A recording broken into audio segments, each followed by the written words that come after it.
اس کی بنیادی وجہ یہ ہے کہ خواہ شعوری طور پر انہیں اس کا علم ہو یا نہ ہو، ایسے لوگوں کو یقین نہیں ہوتا کہ ان کی تنخواہ ان کی عقل کے تقاضے کے مطابق ان کی تمام عمر اور ان کی اولاد کے کامل تحفظ کے لیے کفایت کر سکتی ہے، اس لیے وہ زیادہ سمیٹنے کی فکر کرتے ہیں۔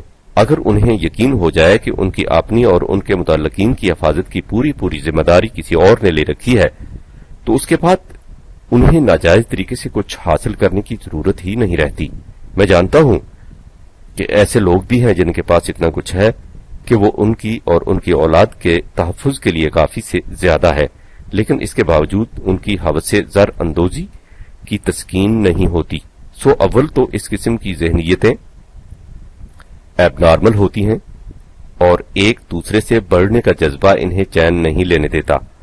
دوسرے یہ کہ اس قسم کی حوث غیر شعوری طور پر ہمارے معاشرتی اور معاشی نظام کا نتیجہ ہے، جس میں کسی انسان کو کسی وقت بھی اپنے مستقبل کے متعلق پورا اطمینان نصیب نہیں ہو سکتا۔ یہی عدم اطمینان اور فقدان یقین ہے جس کی وجہ سے انسان اس طرح مارا پھر رہا ہے۔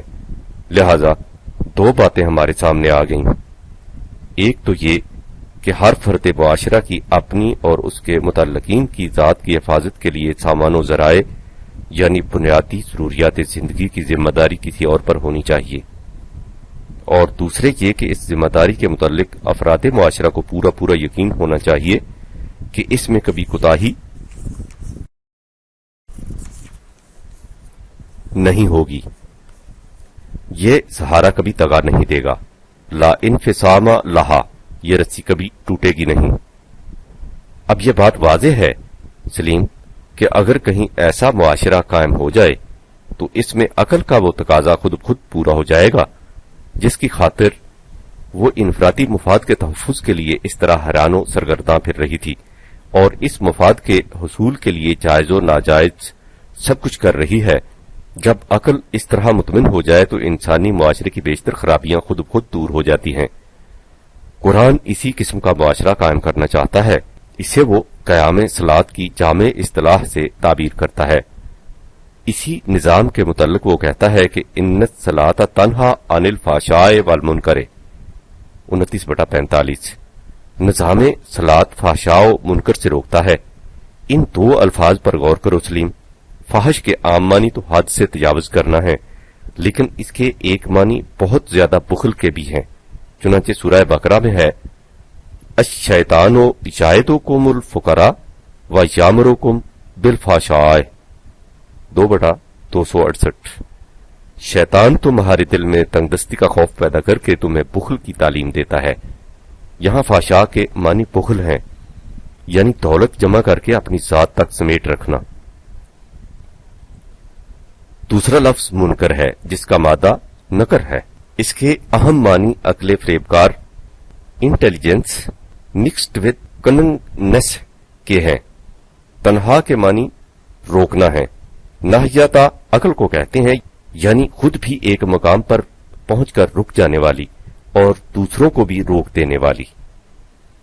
لہذا الصلاۃ وہ نظام معاشرہ ہے جس میں افراد معاشرہ دولت کو سمیٹ کر اپنی ذات تک محدود رکھنے، بخل اور عقل فریبکار کی تحریک پر دوسروں کو دھوکہ دینے اور ان سے غیروں کا سا سلوک کرنے منکر سے رک جائیں، اور یہ رکنا عقل و بصیرت کے خلاف نہ ہو بلکہ خود عقل کا تقاضا ہی یہ ہو جائے، یعنی عقل مطمئن ہو جائے کہ اس رک جانے میں اس کا تحفظ ذات کا فریضہ پورا ہو رہا ہے۔ لیکن یہ حصہ قرآنی نظام کا ایک گوشہ ہے، اس میں افراد معاشرہ ان تمام امور سے رک جاتے ہیں جن سے انفرادیت کی انسانیت کچھ ناہمواریاں وجود میں آتی ہیں۔ اس کا دوسرا حصہ آت الزکوٰۃ ہے، جس کے معنی نشو و نما کے اسباب و ذرائع فہم پہنچانے کے ہیں۔ یہ دونوں مل کر قرآنی نظام کا دائرہ مکمل کر دیتے ہیں۔ وہ نظام جس میں ہر فرد معاشرہ عقل خود بین کی نفسا نفسی سے رک کر دوسرے افراد کی مضمر صلاحیتوں کی نشو و نما کے اسباب و ذرائع فراہم کرنے میں مصروف ہو جاتا ہے۔ اس میں عقل مطمئن ہو جاتی ہے کہ اس کے تقاضے بطریق احسن پورے ہو رہے ہیں، اس لیے اسے ناہمواریاں پیدا کرنے کی ضرورت ہی نہیں رہتی۔